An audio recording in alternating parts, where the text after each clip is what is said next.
Madame la Présidente, Monsieur le Ministre, lundi 13 janvier, dans le cadre du sommet de Pau, Emmanuel Macron a annoncé que 220 militaires supplémentaires seraient déployés pour renforcer l'opération Barkhane.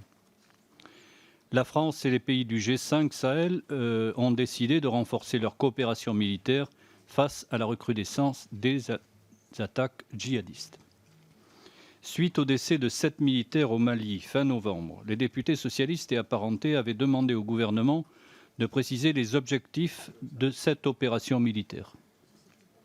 Nous souhaitions que le gouvernement prenne une initiative pour éclairer les responsables politiques du pays, et particulièrement les parlementaires, sur les enjeux de l'intervention française au Sahel. Nous savons que la France est intervenue parce qu'une décision naturelle s'imposait à nous. Sans la France et sans la décision du président Hollande, le Mali aurait perdu sa souveraineté et les Maliens leur liberté. Le terrorisme aurait pu gagner et prospérer en Afrique comme sur le territoire national.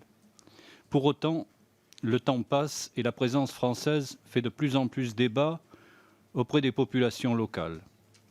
Il ne faudrait pas qu'elle finisse par être perçue comme une force d'occupation ou une force de protection des présidents en place. Et si on en croit en particulier l'article du 14 sur Le Monde.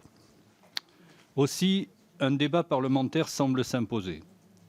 Monsieur le ministre, pouvez-vous nous préciser les raisons objectives qui ont motivé ce déploiement de 220 militaires supplémentaires au Sahel et surtout la stratégie mise en place pour être plus efficace?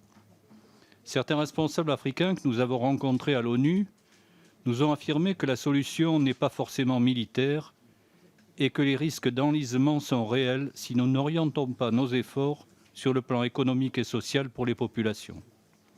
Après quelques années de fonctionnement de l'opération Barkhane, nous avons suffisamment de recul pour en tirer des enseignements. C'est ce constat que nous attendons avant d'engager un vrai débat.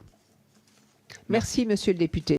Repréciser un petit point sur l'Afrique pour Monsieur David, parce que je crois avoir répondu un peu dans mes propos initiaux à ces observations. Simplement sur le sentiment anti-français, moi je le constate avec tristesse. Ceci dit, j'ai aussi constaté que ça prenait pas énormément dans l'opinion publique, parce que la grande manifestation qui avait été annoncée à Bamako d'1 million de protestataires contre la présence française, contre le terrorisme, a réuni, je crois, 800 personnes. Donc ça marche sur les réseaux sociaux, dans certains organes de presse, c'est un peu relayé par certains. Je pense qu'il y a profondément dans les populations du Sahel ce sentiment d'insécurité. Et que la force Barkhane joue un peu le rôle de bouc émissaire. On est en insécurité alors que vous êtes là. Comment se fait-il qu'on soit en insécurité alors que vous êtes là? C'est cette fragilisation de l'opinion qu'il faut combattre, et que le paquet qui a été validé avant-hier soir à Pau comprend 4 piliers avec une option très forte sur la dimension développement que j'ai évoquée dans mon propos tout à l'heure et qui, je l'espère, permettra une vraie mobilisation.